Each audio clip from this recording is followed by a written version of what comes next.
Well, hello, everyone, and welcome to the second episode of Chapter Chatter, our streaming series meant to highlight each of the 5 Red Cross chapters that comprise the new Northern Ohio region of the American Red Cross. I'm Jim McIntyre, the Regional Communications Manager. Thanks to those of you who viewed our first episode of Chapter Chatter, featuring the Greater Akron and Mahoning Valley chapter.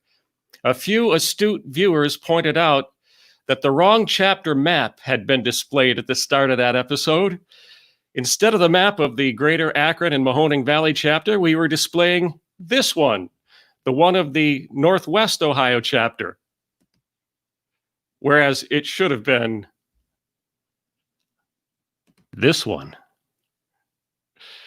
So we decided that our second chapter chatter would be with the Northwest Ohio region. So this is where we are. We're headquartered in Toledo, Ohio, and serving nearly 880,000 residents in Lucas, Ottawa, Woods, Sandusky, Fulton, and Henry counties in Ohio, and Monroe County in Michigan. We will introduce you to Rachel Hepner, the Executive Director of the American Red Cross of Northwest Ohio.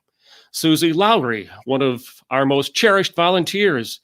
Doug Fee, the Disaster Program Manager for Northwest Ohio. And Christy Peters of Biomedical Services to talk about the urgent need for convalescent plasma.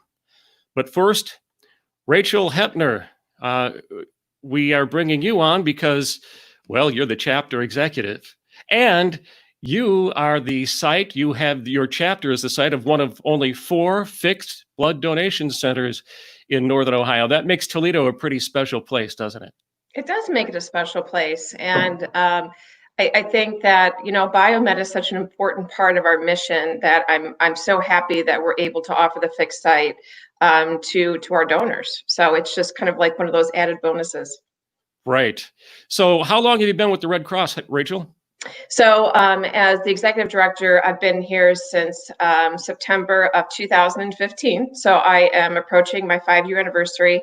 But prior to that, I was a volunteer for 11 years. I served on the board of directors and kind of worked my way up through the officer position. And when I was coming into being the past chair is when I took over as the executive director. So it just kind of worked out. So very happy to make that jump in my career.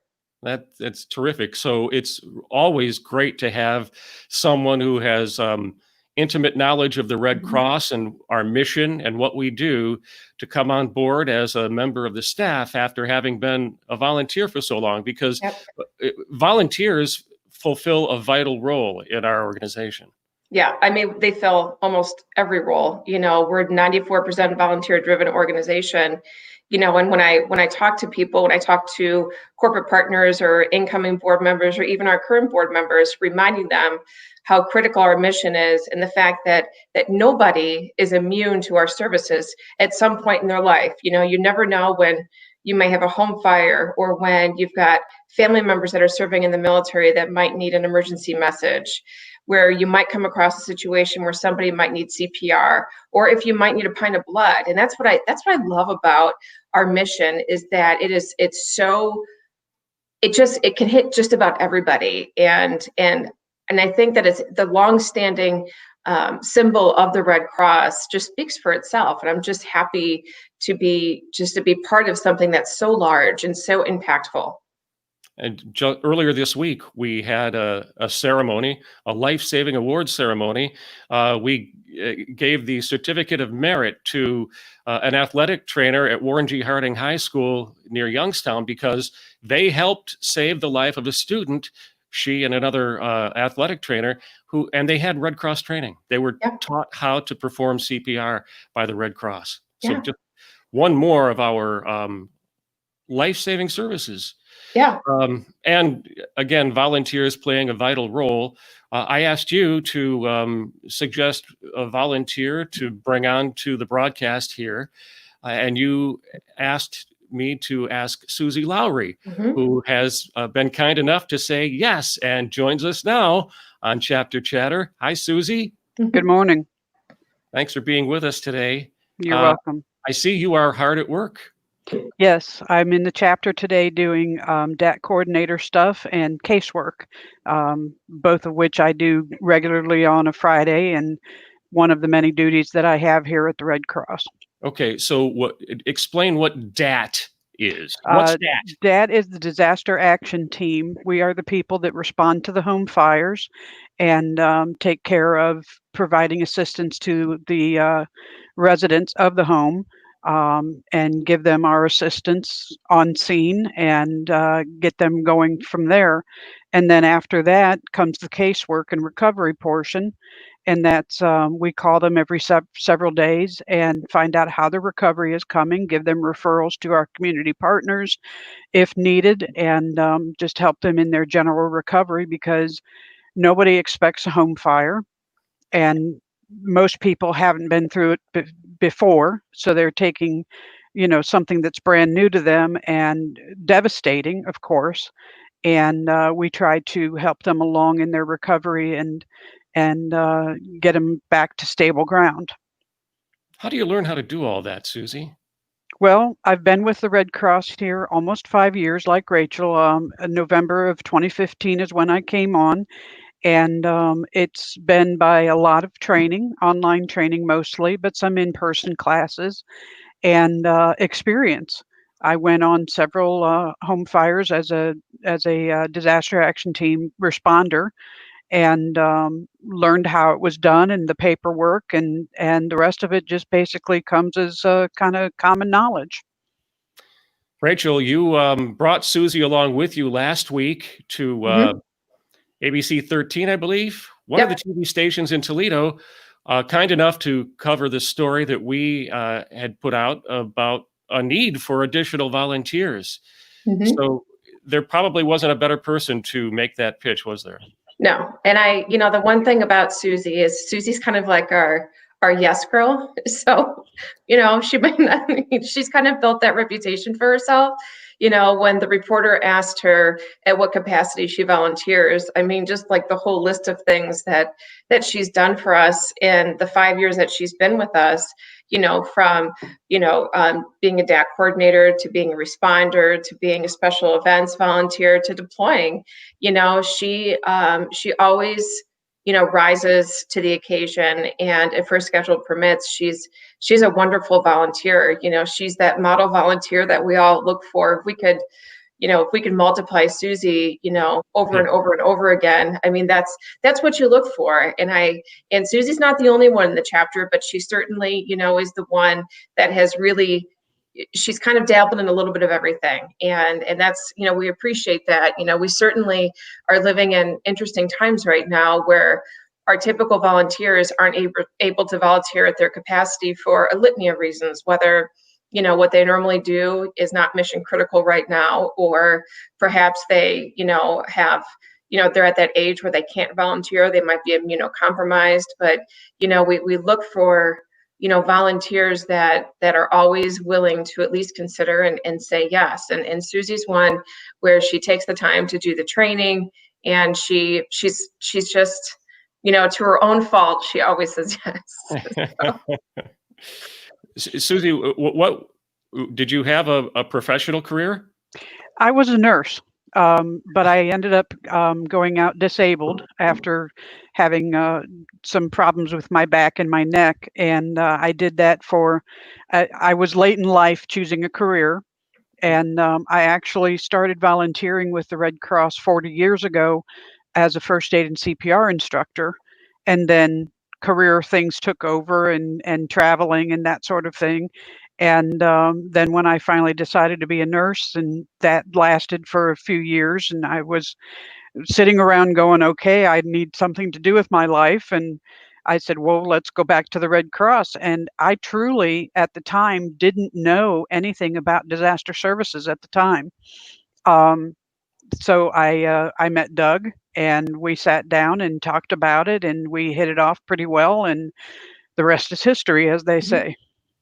Doug is Doug Fee, the disaster program manager, who we'll bring in just a moment. But first, I want to show you all a brand new video, one that includes key members of the American Red Cross leadership just expressing their thanks for people like Suzy Lowery, who have helped us through this very trying time.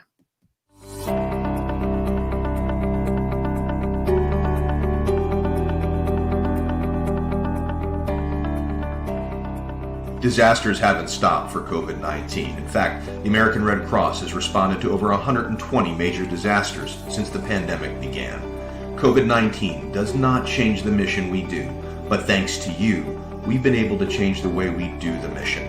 And that's why we continue to safely provide shelter, feeding, and comfort to thousands of Americans through fires, floods, tornadoes, and other disasters. Your American Red Cross, we're there, thanks to you.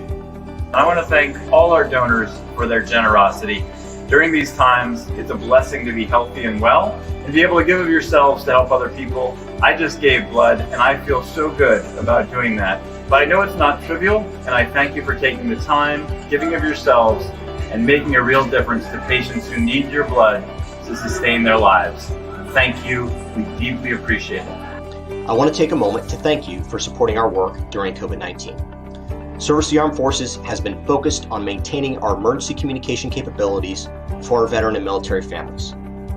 We've also adapted our behavioral health courses to an online course that served more than 1,000 participants to date, with thousands more registered to help our veteran and military families cope with the stresses of COVID-19. We remain engaged, protecting our team, while still making a difference during COVID-19. Because of you, we have been able to respond to thousands and thousands of home fires, and we did it virtually. Because of you, we have been able to stand up new training courses in social distancing in the workplace and also psychological first aid. And none of it would be possible without your support. We are so grateful for your generosity, and you continue to make a real difference for so many people in need. Thank you.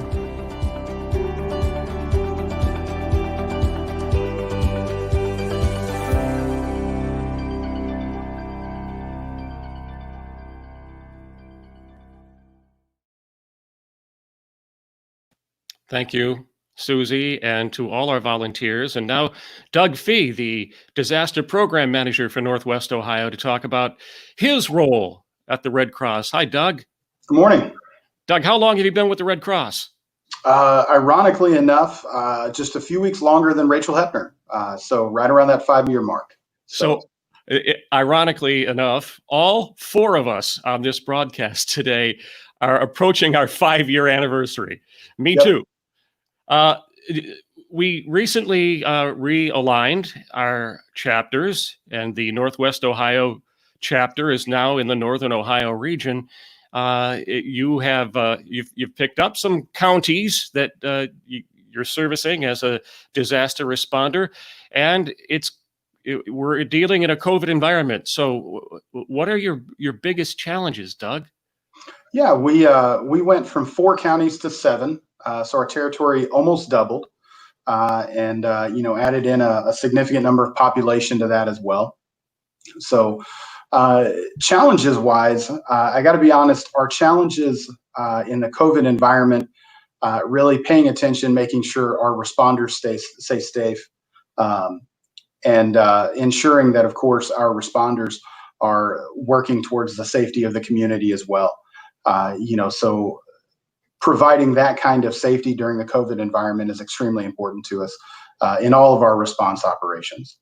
As Brad Kaiserman mentioned in that video, COVID doesn't stop disasters from occurring. Just because there's a pandemic doesn't mean people won't flee from their homes because it's on fire, or evacuate because there's a hurricane bearing down on them.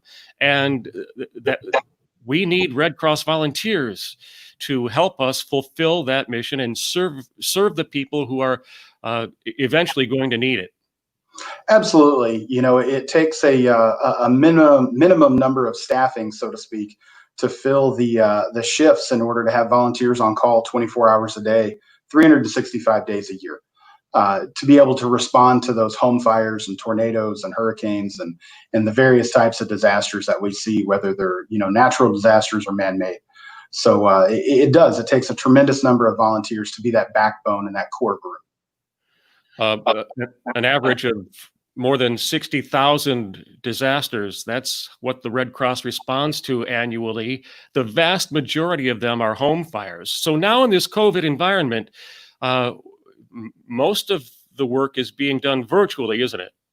It is, and what that looks like is our responders receive the information that there's been a home fire or whatever other type of disaster, and they're reaching out to those residents, those members of the community that are facing those impacts, and gaining a lot of information via video call through a variety of platforms such as Facebook, Google Duo, things like that, as well as FaceTime, and collecting that information to be able to provide that same assistance without having to spend a significant amount of time face to face or in close proximity with those folks, maintaining that safe distance. And, when we do go out and visit with those folks for a short period, being able to wear PPE and, just kind of adjust to that process a little bit. Because as you said, and Brad said, the disasters don't stop. The mission itself has not changed, just the manner in which we complete it. So, well said. Right. So, where do you go from here, Doug? Obviously, we are looking straight at hurricane season. We already have had wildfires out west, and we're going to need some volunteers from Northern Ohio to send to those areas. Have any of your volunteers stepped up yet and said, yes, I'm willing to go? Absolutely. So we're currently working on a kind of a readiness project where we're working with those volunteers, our current as well as new volunteers, prospective volunteers, to ensure that they get the appropriate training, that they've got the right knowledge set, and that we get them positioned to be able to either support hurricane season virtually, or depending on their particular job function, still possibly deploy in person, and making sure that everything's set in place and ready to make that happen at a moment's notice. The training is key. You want everyone to have a valuable experience and to add value to any disaster relief operation, right? Absolutely. I've got a long-standing history in fire and emergency services as an instructor, as well as teaching FEMA classes at the state level. And I really have a solid understanding of what that training needs to be and the value that training really brings to the purpose of serving a community. So we've put a lot of focus in this chapter on that training and making sure that everybody is well prepared before they go out, so that when they get boots on the ground, again, whether it be virtually on the ground, so to speak, or face to face, that they're well prepared for whatever comes their way, and they can handle those situations in that rapidly changing environment. Well, thanks, Doug. You really illuminated us, I think, with regard to what you and your team does on a daily basis. So really appreciate the work that you and your team does. Oh, thanks, Jim. Thank you. As we mentioned at the beginning of the broadcast, Toledo is one of the sites of one of the 4 fixed blood donation center sites in Northern Ohio. And Christy Peters of Biomedical Services joins us now to talk about an urgent need that the Red Cross just communicated to us and to the American public. Hi, Christy. Hello, thank you for having me. Convalescent plasma. Can you explain what that is first? Yes, convalescent plasma is a product that many doctors who are treating COVID-19 patients have requested.